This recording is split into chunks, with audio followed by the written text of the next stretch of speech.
சாந்தி 8/7/2026 சாகார முரளியின் முக்கியமான கருத்துக்கள். பாபா சொல்கிறாங்க, இனிமையான குழந்தைகளே, இந்த சபையில் வெளிநோக்கு முகத்தில் அமரக்கூடாது, பாபாவின் நினைவில் அமர வேண்டும். உற்றார் உறவினர் அல்லது தொழில் நினைவு செய்து கொண்டு அமர்ந்தால் வாயு மண்டலத்தில் தடை ஏற்படும். பாபா என்ன சொல்கிறாங்க, இந்த சபை யாருடைய சபை? இந்திர சபை. இந்திரன் பாபாவினுடைய சபை இது. பாபா எதுக்காக வராரு சபைக்கு? ஞான மழை பொழிவதற்காக வராரு. அப்போ அங்கே பாபாவுடைய நினைவில் இருந்து நம்ம அந்த பாபாவுடைய சந்திப்பு செய்யணும், பாபாவுடைய முரளி கேட்கணும்.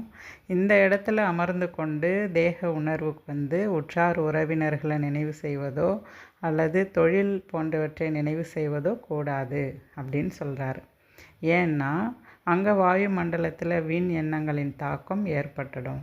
இது யார் வீண் எண்ணத்தை உருவாக்குறாங்களோ அவங்களுக்கும் நஷ்டம். மேலும் வாயு மண்டலத்தில் அந்த தாக்கத்தை ஏற்படுத்துறதுனால அது மற்றவர்களையும் பாதிக்கும். அவங்களும் பாபாவோட டீப்பான கனெக்ஷனை ஏற்படுத்த முடியாது. ஆகையினால பாபா சொல்கிறாரு, இந்த இந்திர சபையில் அமர்ந்திங்கன்னா பாபா நினைவில் மட்டும்தான் இருக்கணும், ஆத்ம உணர்வில் இருக்கணும். மேலும் பாபாவை நினைவு செய்யணும். உற்றார் உறவினர்களையோ தொழில் சம்பந்தப்பட்ட உலகாய விஷயங்களை சிந்தனை செய்யக்கூடாது, வாயு மண்டலத்தை கெடுக்கக்கூடாது அப்படின்னு பாபா சொல்கிறாரு.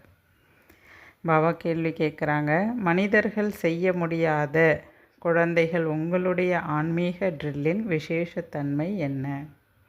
மனிதர்கள் எந்த ஒரு அபியாசம் செய்ய முடியாது, ஆனால் நீங்கள் அந்த அபியாசத்தை செய்கிறீங்க அப்படின்னு பாபா கேட்குறார்.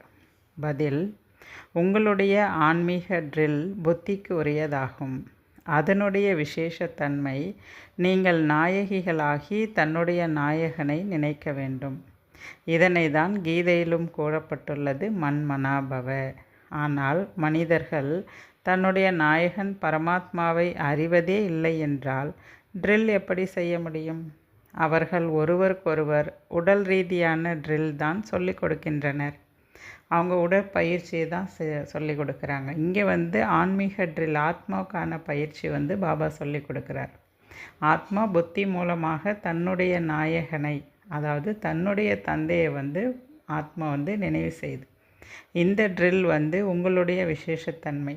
இது நீங்கள் தெரிஞ்சு நினைவு செய்கிறீங்க. நான் எப்படி இருக்கேன், என்னுடையவர் எப்படி இருக்கார், எந்த ரூபமாக இருக்கார், எங்கே இருக்கார், எனக்கும் அவருக்கும் என்ன சம்பந்தம்னு எல்லாம் உணர்ந்து புரிந்து நீங்கள் நினைவு செய்கிறீங்க. ஆனால் பக்தர்கள் நினைவு செய்கிறாங்க, வெளி உலகத்தில் மனிதர்கள் நினைவு செய்கிறாங்க. ஆனால் அவங்களுடைய நினைவு துல்லியமாக தந்தையை நோக்கி கிடையாது. அவரை பற்றிய ஞானமே இல்லைங்கும்போது அவங்க நாயகனாக நினச்சாலும் கூட அந்த நினைவு அவரை போய் சேராது அப்படின்னு பாபா சொல்கிறார். அதான் உங்களுடைய அபியாசத்துக்கும் அவங்களுடைய அபியாசத்துக்கும், அவங்கள எல்லாமே உடல் உணர்வு நோக்கி தான் அவங்களுடைய பயிற்சி இருக்குது. ஆனால் உங்களுடையது தான் ஆத்ம உணர்வோடு இருக்குது. மேலும் நீங்கள் புத்தி மூலமாக தெளிவாக தந்தையை நினைவு செய்கிறீங்கன்னு பாபா சொல்கிறார். ஓம் சாந்தி. குழந்தைகள் புரிந்து கொண்டார்கள். குழந்தைகள் என்ன செய்து கொண்டிருக்கிறார்கள் என்று பாபாவும் புரிந்து கொண்டார். யோகா செய்விக்கக்கூடியவர், அதாவது கமெண்ட்ரி கொடுக்கக்கூடியவங்க, கதியில் அமர்ந்து கமெண்ட்ரி கொடுக்கக்கூடியவங்க நினைவு யாத்திரையின் ட்ரில் செய்விக்கின்றனர். வாயால் ஒன்றும் உச்சரிக்க வேண்டிய அவசியம் இல்லை. இங்கே வாயால் மந்திரம் சொல்லிகிட்டு இருக்க வேண்டிய அவசியம் இல்லை. புத்தி மூலமாக தந்தையை நினைவு செய்யக்கூடிய விஷயம். இந்த நினைவின் யாத்திரையை இங்கே யோகா செய்விக்கக்கூடியவர் கற்றுக் கொடுக்குறாங்க. இதை பாபா பார்க்குறார். இப்பொழுது நீங்கள் யாருடைய நினைவில் இருக்க வேண்டும்? பரமபிதா பரமாத்மாவினுடைய நினைவில் இருக்க வேண்டும். அவருடைய நினைவில் இருப்பதால் நம்முடைய அனைத்து பாவ கர்மங்களும் பஸ்மம் ஆகிவிடும். மேலும் யார் எந்த அளவு நினைவு என்ற ட்ரில் செய்கிறார்களோ அவர்கள் விகர்மாஜித் ஆகிவிடுகிறார்கள். யார் இந்த யோகா அபியாசத்தை கரெக்டாக செய்கிறாங்களோ அவங்க பாவ கர்மங்களையும் அழிச்சிடுறாங்க, விகர்மாஜித் ஆகிவிடுகிறார்கள். இதுதான் ஆன்மீக ட்ரில். இது உடலுக்கான ட்ரில் கிடையாது. ஆத்மா புத்தி மூலமாக தந்தையை நினைவு செய்யக்கூடிய அபியாசம். தந்தையை நினைவு செய்யும், தன்னுடைய வீட்டை நினைவு செய்யும், தன்னுடைய ஆஸ்தியை நினைவு செய்யும். இதுதான் ஆன்மீக ட்ரில், ஆத்மாவுக்கான பயிற்சி இது அப்படின்னு பாபா சொல்கிறார். பாரதத்தில் கற்றுத்தரும் ட்ரில் எல்லாமே பௌதீக ட்ரில். அது எல்லாமே உடல் சார்ந்த விஷயங்கள். ஏன்னா ஆத்ம ஞானமும் பரமாத்மா ஞானமும் உலகத்தில் யாருக்குமே கிடையாது, நமக்கு மட்டும்தான் இருக்குது. அதனால தான் நம்ம ஆன்மீக ட்ரில் கரெக்டாக செய்கிறோம் அப்படின்னு சொல்கிறார். இந்த ஆன்மீக ட்ரில்லை குழந்தைகளான உங்களை தவிர வேறு யாரும் அறியவில்லை. புத்தி மூலமாக தந்தையை நினைவு செய்யக்கூடிய பயிற்சி உங்களுக்கு மட்டும்தான் இருக்குது, மற்றவர்களுக்கு தெரியாது. ஏன்னா உங்கள் புத்தியில் நாலேஜ் இருக்குது அப்படின்னு பாபா சொல்கிறார். இந்த ஆன்மீக ட்ரில் பற்றி ஜாடையாக கீதையில் கூட கூறப்பட்டுள்ளது. பகவானுடைய மகா வாக்கியம் என்றால் பகவானின் குழந்தைகளுக்காக தானே இருக்கும். பகவான் யாருக்காக அந்த மகா வாக்கியத்தை சொல்ல வந்திருக்காரு? குழந்தைகளுக்காக தான். நீங்கள் இப்பொழுது பகவான் சிவபாபாவினுடைய குழந்தைகளாக ஆகியுள்ளீர்கள். குழந்தைகளுக்கு தந்தையை நினைவு செய்யுங்கள், ஆஸ்தியை நினைவு செய்யுங்கள் என்று பாபா கட்டளையிடுகின்றார். பாபா கூட ட்ரில் கற்றுக் கொடுக்கிறார். குழந்தைகள் கூட இந்த ட்ரில் தான் கற்றுக் கொடுக்கின்றார்கள். கல்பத்திற்கு முன்னால் கூட பாபா என்னை நினைவு செய்யுங்கள் என்று சொன்னார். இதை அடிக்கடி கூற வேண்டிய அவசியம் இல்லை. ஆனாலும் கூட பாபா என்ன செய்ய வேண்டியிருக்கு? சொல்ல வேண்டியதாக இருக்குது. என்னை நினைவு செய்யுங்கள், என்னை நினைவு செய்யுங்கன்னு பாபா மீண்டும் மீண்டும் குழந்தைங்களுக்கு சொல்ல வேண்டியதாக இருக்குது. ஏன்னா மறந்துடுறாங்க. அதுபோல் அவங்களுடைய புத்தி யோகமானது உலகாய பக்கம் திரும்பிடுது, உற்றார் உறவினர்கள் பக்கம் திரும்பிடுது. ஆகையினால பாபா மீண்டும் மீண்டும் நினைவுபடுத்த வேண்டியதாக இருக்குது. இங்கே அமர்ந்து உற்றார் உறவினர் தொழில் என்று நினைத்தால் வாயுமண்டலத்தில் தடை ஏற்பட்டுவிடும். இங்கே அமர்ந்து எப்படி பாபாவை நினைவு செய்கிறீர்களோ அதே போல் நடக்கும் பொழுதும் போகும்போதும் வரும்போதும் எந்த காரியம் செய்யும் பொழுதும் பாபாவை நினைக்க வேண்டும். எப்படி நாயகனை நினைக்கிறார்கள்?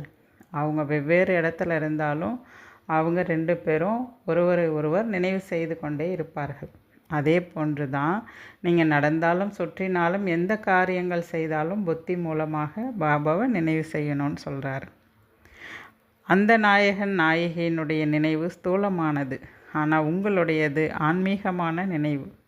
பக்தி மார்க்கத்தில் கூட பரமாத்மாவை நாயகனாக நினைக்கும் நாயகி ஆத்மாக்கள் இருக்கிறார்கள். ஆனால் நாயகனை பற்றி அறியாமலே நினைவு செஞ்சிட்ருக்காங்க. அப்போ அவங்களுடைய நினைவு நாயகனை போய் சேருமா? சேராது. அப்போ நீங்கள் தான் கரெக்டாக துல்லியமாக என்னை நினைவு செய்கிறீங்கன்னு பாபா சொல்கிறாங்க. அவர்களுக்கு தன்னுடைய ஆத்மாவை பற்றியும் தெரியாது, தந்தையை பற்றியும் தெரியாது. பக்தி மார்க்கத்திலிருந்து ஆத்மாக்கள் நாயகிகளாக உள்ளார்கள். இது ஆத்மா பரமாத்மாவினுடைய விஷயமாகும். நாயகின் பாபா எதை சொல்கிறாருன்னா ஆத்மா பரமாத்மாவை தான் சொல்கிறார். நாயகன் சிவபாபா, நாயகி ஆத்மாக்கள். இது ஆத்மா பரமாத்மா சார்ந்த விஷயம் அப்படின்னு சொல்கிறார். குழந்தைகளான நீங்கள் முழு நம்பிக்கையோடு இருக்க வேண்டும். எதற்காக? நாம் இப்பொழுது நரகத்திலிருந்து சொர்க்கவாசி ஆவதற்காக முயற்சி செய்து கொண்டிருக்கிறோம். இந்த நம்பிக்கையை கொடுப்பது கீதையின் பகவான். இந்த நம்பிக்கையோடு நீங்கள் இருக்கணும். அவர் ஒருவர் தான் நிராகார பகவான். நிராகாரமானவர் நிராகாரமாகவே உள்ளார் என்று மனிதர்கள் நினைக்கின்றார்கள். அவர் எப்படி இங்கு கற்பிக்க முடியும்? பாபாவை அறியாததால் நாடகத்தின்படி கிருஷ்ணரின் பெயரை போட்டுவிட்டார்கள். நிராகாரர் என்றால் அவர் ஒளி ரூபம், அவர் மேலே தான் இருப்பார். அப்போ இந்த கீதையை இங்கே தேகாதாரி தான் சொல்லியிருக்க முடியும். அந்த பகவான் நிராகாரமானவர் எப்படி இங்கே சொல்லியிருக்க முடியும்? அதனால் மனிதர்கள் தங்களுடைய புத்திக்கு எட்டின வரைக்கும் அவங்க கீதையின் பகவான் கிருஷ்ணர் அப்படின்னு சொல்லிட்டாங்க அப்படின்னு சொல்கிறார். கிருஷ்ணர் மேலும் சிவனின் சம்பந்தம் மிகவும் நெருக்கமாக உள்ளது. சிவஜெயந்தி சங்கம யுகத்தில் தான் நடக்கிறது. பின்பு நாளைக்கு கிருஷ்ண ஜெயந்தி ஏற்படுகிறது. சங்கம யுகத்தில் சிவஜெயந்தி, சத்தியுகத்தில் கிருஷ்ண ஜெயந்தி. சிவஜெயந்தி இரவில் ஏற்படுகிறது, கிருஷ்ண ஜெயந்தி அதிகாலையில் அப்படின்னு சொல்கிறாங்க. எப்பொழுது சிவராத்திரி பூர்த்தி ஆகின்றதோ அப்பொழுது தான் கிருஷ்ண ஜெயந்தி ஏற்படுகிறது. இந்த விஷயங்களை குழந்தைகள் நீங்கள் தான் புரிந்து கொள்ள முடியும். சிவஜெயந்திக்கு பிறகு கீதா ஜெயந்தி, அந்த கீதையின் மூலமாக தான் கிருஷ்ண ஜெயந்தி ஏற்படுது.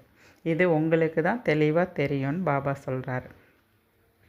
இந்த சபையில் வெளிநோக்கு முகமுள்ளவர் யாரும் உட்கார முடியாது. இதுதான் சட்டம். இங்கே வெளிநோக்கு முகத்தில் யாரும் அமரக்கூடாது. இங்கே உலகாய சிந்தனைகளை இங்கே உருவாக்கக்கூடாது. ஏன்னா வாயுமண்டலம் கெட்டு போயிடும் அப்படின்னு சொல்கிறார். இங்கு பாபாவின் நினைவில்தான் அமர வேண்டும். எல்லைக்குட்பட்ட தந்தை ஒருபோதும் பதீத்த பாவனன் ஆக முடியாது என்று எல்லைக்கு அப்பாற்பட்ட தந்தை வந்து புரிய வைக்கிறார். பாபு என்ற பெயர் அநேகருக்கு வைக்கிறார்கள். ஆன்மீக தந்தை தான் பதீத்த பாவனர், ஞானக்கடலாக இருக்கின்றார். குழந்தைகள் தூய்மை ஆவதற்காக ஞானம் தேவைப்படுகிறது. மற்றபடி தண்ணீரில் குளிப்பதால் யாரும் தூய்மையாக முடியாது. சிவபாபா நம் முன்னால் இவர் உடலில் பிரத்யட்சமாகியுள்ளார் என்பதை நீங்கள் புரிந்து கொள்ள வேண்டும். பிரம்மா மூலமாக பிராமணர்களுக்கு ராஜயோகம் கற்றுக் கொடுக்கின்றார். அங்கே அவர்கள் அர்ஜுனனுக்கு தான் மகா வாக்கியம் கூறியதாக சொல்லிவிட்டார்கள். பிராமணர்களை பற்றிய அடையாளமே அந்த மகாபாரதத்தில் குறிப்பிடப்படலை. கிருஷ்ணர் அர்ஜுனருக்கு உபதேசம் கொடுத்ததாக தான் மகாபாரதத்தில் சொல்லியிருக்காங்க அப்படின்னு சொல்கிறாரு. யாரெல்லாம் இங்கே சதோ பிரதானத்தில் வருகின்றார்களோ அவர்களே ரஜோ தமோ நிலையை கடந்தே ஆக வேண்டும். கிருஷ்ணர் முழுமையாக 84 ஜென்மம் எடுக்கின்றார். மேலும் முழுமையாக 5000 வருட நடிப்பையும் நடிக்கின்றார். ஆத்மா வயிற்றில் இருந்தாலும் ஜென்மம் எடுத்தாகிவிட்டது என்பது போல அர்த்தம். அப்போ கிருஷ்ணருடைய ஆத்மா எப்போ அவர் தன்னுடைய தாயின் வயிற்றில் பிரவேசம் ஆகிறாரோ அப்போதிலிருந்தே 5000 வருடம் ஆரம்பமாகி விடுகிறது அப்படின்னு சொல்கிறார். எப்படி பிரம்மா சரீரத்தில் சிவபாபா வந்ததுமே சிவஜெயந்தி கொண்டாடுறீங்க, அதே போல தான் கிருஷ்ணருடைய ஆத்மா தன்னுடைய தாய் கர்ப்பத்தில் பிரவேசமானதுமே 5000 வருடம் ஆரம்பமாயிடுது. இது ரொம்ப சூட்சமமாக புரிந்து கொள்ள வேண்டிய விஷயம் அப்படின்னு பாபா சொல்கிறாரு. அடுத்து பாபா சொல்கிறாரு, மாயா மிகவும் குத்து சண்டைக்காரன் என்று பாபா கூறுகின்றார். நல்ல நல்ல மகாரதிகளை கூட தோல்வி அடைய வைத்து விடுகிறது. ஞானம் கேட்கும் போதே கிரகாச்சாரம் வந்து உட்கார்ந்து விடுகிறது. ஆச்சரியமான விஷயம் என்னவென்றால், பாபா குழந்தையே ஆகிறாங்க, ஞானம் கேட்குறாங்க, மாயாவால் பிறகு ஓடிப்போய் விடுகிறார்கள். வருமானத்தில் கிரகாச்சாரம் வந்து விடுகிறது. ராகு திசை இப்பொழுது அனைவருக்கும் பிடித்துள்ளது. இப்பொழுது உங்களிடம் குரு திசை வந்திருக்கு. போக போக பிறகு யாருக்காவது ராகுவின் கிரகணம் ஏற்பட்டு விடுகிறது. அப்போதுதான் மகான் முட்டாளை பார்க்க வேண்டுமானால் இங்கேயே பார்க்கலான்னு பாபாவும் சொல்கிறார். அப்போ இங்கே வந்து பாபா குழந்தைய ஆயிடுறாங்க. பாபா குழந்தைய ஆகி பிறகு அவங்களுடைய கர்மா சரியில்லை, மாயா பக்கம் போயிடுறாங்க, தேக அபிமானத்துக்கு வந்துடுறாங்கன்னா அப்போ அவங்களுடைய செயல் எல்லாமே என்ன ஆகிடுது, முட்டாள்தனமாக ஆகிடுது. அதனால தான் பாபா சொல்கிறாரு, மகான் முட்டாளை பார்க்கணுன்னா இங்கே பார்க்கலாம். ஏன்னா நாலேஜ் இருந்தும் தவறு செய்கிறாங்க. எல்லாமே உங்களுக்கு புத்தியில் வெளி உலகத்தில் இருக்க மனிதர்களுக்கு தன்னை பற்றி தந்தை பற்றி தெரியாது, கர்மத்தோட விளைவும் தெரியாது. ஆனால் உங்களுக்கு எல்லாம் தெரிஞ்சிருந்தும் நீங்கள் வந்து பாவம் செய்கிறீங்க அப்படின்னா, தந்தையை மறக்கிறீங்கன்னா அப்போ மகான் முட்டாள்னு தான் சொல்ல முடியும்னு பாபா சொல்கிறார். பாபா அடுத்து சொல்கிறாங்க, இங்கு இந்திர சபை உள்ளது. இந்திரன் சிவபாபா, அவர் தான் ஞான மழை பொழிகிறார், அவர் தான் ஞானக்கடல். நீங்கள் எல்லாரும் கூட ஞான நதி அப்படின்னு சொல்கிறார். ஞானக்கடல் இவர் உடலில் அமர்ந்து குழந்தைகள் சொர்க்கத்திற்கு போக தகுதி உடையவராக ஆக்குகின்றார். சொர்க்கத்தில் ஸ்ரீலக்ஷ்மி நாராயணருடைய ராஜ்யம் இருக்கும். இதுதான் இல்லற தர்மத்தினுடைய லட்சியம். நாங்கள் ஞான சிதையில் அமர்ந்து லக்ஷ்மி நாராயணர் ஆகின்றோம் என்று சொல்கின்றீர்கள். ஆக நீங்கள் உயர்ந்த பதவி அடைய வேண்டுமல்லவா? அரை கல்பமாக ஆத்மாக்கள் துடித்து கொண்டிருந்தது. பாபா வாங்க வந்து எங்களுக்கு ராஜயோகம் கற்றுக் கொடுத்து எங்களை தூய்மையாக்குங்க அப்படின்னு நீங்கள் தான் அழைச்சிங்க. பாபாவும் சமிஞ்சை கொடுக்குறாரு. பாரதவாசி தேவி தேவதைகளை வணங்குபவர்களே முழுமையாக 84 ஜென்மங்கள் எடுப்பார்கள். பாரதவாசி குழந்தைகள், அதுவும் தேவி தேவதைகளை வணங்கக்கூடிய பூஜாரிகள், அவங்களுக்கு போய் நாலேஜ் கொடுங்க அப்படின்னு சொல்கிறார். யார் தேவி தேவதைகளாக இருந்து பின்பு பக்தர்களாக இருக்கின்றார்களோ முயற்சி செய்து அவர்களுக்கு புரிய வையுங்கள். பாபா வந்து எப்படி 3 தர்மத்தை ஸ்தாபனை செய்கிறார். 3 தர்மம் எது? பிராமண, தேவத, சத்திரியர். அப்போ பிராமணர் தான் என்ன ஆகிறாங்க, தேவதை ஆகிறாங்க. பிறகு சத்திரியர். இந்த 3 தர்மத்தை சிவபாபா வந்து ஸ்தாபனை செய்கிறார். பிறகு அரை கல்பத்திற்கு எந்த தர்மமும் ஸ்தாபனை ஆகாது. அங்கே ஒரே தர்மந்தான் இருக்கும். இந்த மாதிரி வெவ்வேறு தர்மங்கள்லாம் அங்கே இருக்காது. இப்போ எத்தனை தர்மங்கள் இருக்குது? இஸ்லாமியர், புத்த, கிறிஸ்தவ, சீக்கிய, சந்நியாச தர்மம்னு இப்படி பல தர்மங்கள் இருக்குது. ஆனால் அங்கே சத்தியுகம் போயிட்டோன்னா ஒரே தர்மம் தான் இருக்கும், அரை கல்பத்துக்கு வேறு தர்மங்கள் அங்கே வராது அப்படின்னு சொல்கிறாரு. ராஜதானி இங்கே தான் ஸ்தாபனையாகுது அப்படின்னு சொல்கிறாரு. நீங்கள் உங்களை கடல் என்றும் சொல்ல முடியாது, நீங்கள்லாம் கடலுக்கு உதவி செய்யக்கூடிய உதவியாளர்கள் அப்படின்னு சொல்கிறார். நீங்கள் அவருக்கு உதவி செய்கிறீர்கள், அதனால் உங்களை ஞான கங்கை அப்படின்னு சொல்லலாம். கடலின் குழந்தைகள் காமசிதையில் அமர்ந்து எரிந்து விட்டீர்கள், அதனால் பத்தீத்தர்களாக ஆயிட்டீங்க. இப்பொழுது நீங்கள் என்னை நினைத்து தூய்மையாக வேண்டும். இந்த சிருஷ்டி சக்கரம் 4 பாகங்கள் கொண்டது, அதனால்தான் 4 யுகம் அப்படின்னு சொல்கிறோம். இது சங்கம யுகம், கல்யாணக்காரி யுகமாகும். கும்பம் என்றும் சொல்கின்றோம். கும்பம் என்பதை திருவிழா என்றும் சொல்லப்படுகிறது. நதிகள் எல்லாம் கடலில் வந்து கலக்கிறது, இதுதான் கும்பமேளா. கடலும் நதியும் சந்திக்கக்கூடியது, அதுதான் சங்கம யுகம். அது ஸ்தூலமான கடலும் நதியும் சந்திக்கக்கூடியது தான் கும்பமேளான்னு சொல்கிறாங்க. ஆனால் இங்கே பாபா எதை சொல்கிறார் அப்படின்னா, கும்பம் என்றாலே திருவிழா, ஆத்மாவும் பரமாத்மாவும் இந்த சங்கம யுகத்தில் சந்திக்கிறாங்க, இதுதான் கும்பம் அப்படின்னு சொல்லப்படுதுன்னு பாபா சொல்கிறார். டெல்லிக்கு தான் ஃபரிஸ்தான் என்று சொல்லப்படுகிறது. இங்கு தான் லக்ஷ்மி நாராயணருடைய ஆட்சி இருந்தது. கிருஷ்ணருடைய ராஜ்யம் அப்படின்னு சொல்வது கிடையாது. ராதா கிருஷ்ணர் எப்பொழுது தம்பதி ஆகிறாங்களோ அப்பொழுது தான் ராஜ்யம் செய்ய முடியும். இப்பொழுது குழந்தைகள் நீங்கள் எவ்வளோ மகிழ்ச்சியாக இருக்கிறீங்க, ஆனால் மாயாவுடைய புயல் கூட அதிகமாக வரும். இது எல்லையற்ற குத்து சண்டை. ஒவ்வொருவரும் 5 விகாரங்களோடு யுத்தம் செஞ்சிட்ருக்கீங்க. அந்த மாயாவை, இந்த விகாரங்களை நீங்கள் ஜெயிக்கணுன்றார். நாம் நிரந்தரமாக பாபாவை நினைவு செய்ய வேண்டும் என்று விரும்புகிறோம், ஆனால் மாயா நம்முடைய யோகத்தை துண்டிக்கிறது அப்படின்னு சொல்கிறாரு. ஒரு விளையாட்டு கூட இருக்குது. பரமாத்மா குழந்தைங்கள தம் பக்கம் இழுக்கிறாரு, ஒரு பக்கம் மாயா இழுக்குது. அதுபோல் இந்த நாடகம் இருக்குது அப்படின்னு சொல்கிறாரு. சினிமாவில் கூட ஆடம்பரம் இப்பொழுது ஏற்படுகிறது. உங்களுக்கு நாடகத்தின் அனுசாரமாக கூட பாபா வந்து புரிய வைக்க வேண்டியிருக்கு. நாடகத்தில் கூட, அந்த நாடகத்தில் கூட மாற்றங்கள் ஏற்படும். ஆனால் இது அனாதி அழிவற்ற நாடகம். இது உருவாக்கப்பட்ட நாடகம். போன கல்பத்தில் என்ன நடந்ததோ அதுதான் மீண்டும் மீண்டும் நடக்கும். அந்த நாடகத்தில் வந்து இடையில் எந்த விஷயத்தை வேணாலும் மாற்றலாம், ஆனால் இந்த நாடகத்தில் எதையுமே மாற்ற முடியாது அப்படின்னு பாபா சொல்கிறார். நல்லது. தாரணைக்கான முக்கிய சாரம். முதல் பாயிண்ட் பாபா சொல்கிறாங்க, நாடகத்தின் ஞானத்தை புத்தியில் வைத்து கொண்டு கவலையற்றவர்களாக இருக்க வேண்டும். ஏனென்றால் அறிந்துள்ளீர்கள், இது உருவாக்கப்பட்ட நாடகம். இதில் நீங்கள் மோகமற்றவர்களாக ஆக வேண்டும், பற்றற்றவர்களாக ஆக வேண்டும்.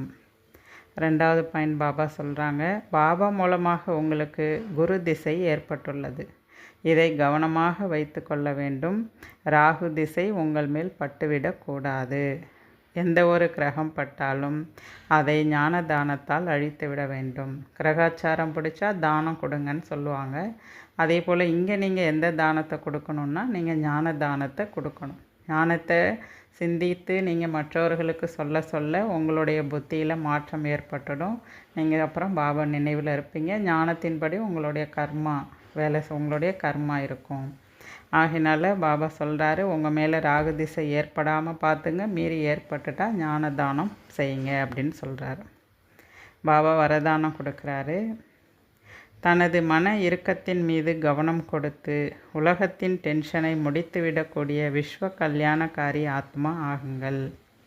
உங்கள் டென்ஷன் மேலே முதல்ல கவனம் கொடுங்க, பிறகு உலகத்தோடைய டென்ஷனை நீங்கள் தான் முடிக்கணும். அப்படி முடிக்கக்கூடிய விஸ்வ கல்யாணக்காரியாக ஆகுங்க அப்படின்னு சொல்கிறாரு. பாபா வரதானத்துக்கு விளக்கம் கொடுக்குறாரு. மற்றவர்களின் மீது அதிக கவனம் செலுத்துவீர்களானால் தனக்குள் டென்ஷன் உருவாகும். எனவே விஸ்தாரம் ஆக்குவதற்கு பதிலாக சார ஸ்வரூபத்தில் நிலைத்து விடுங்கள். விஸ்தாரத்தில் போகாதீங்க. அப்போ ஆத்ம ரூபத்தில் நிலச்சிடுங்க. உங்களுடைய சங்கல்பங்களின் எண்ணிக்கையை குறைங்க. பிறகு தரமான சங்கல்பங்களை உருவாக்குங்க. முதல்ல தனது டென்ஷன் மேலே கவனம் கொடுங்க.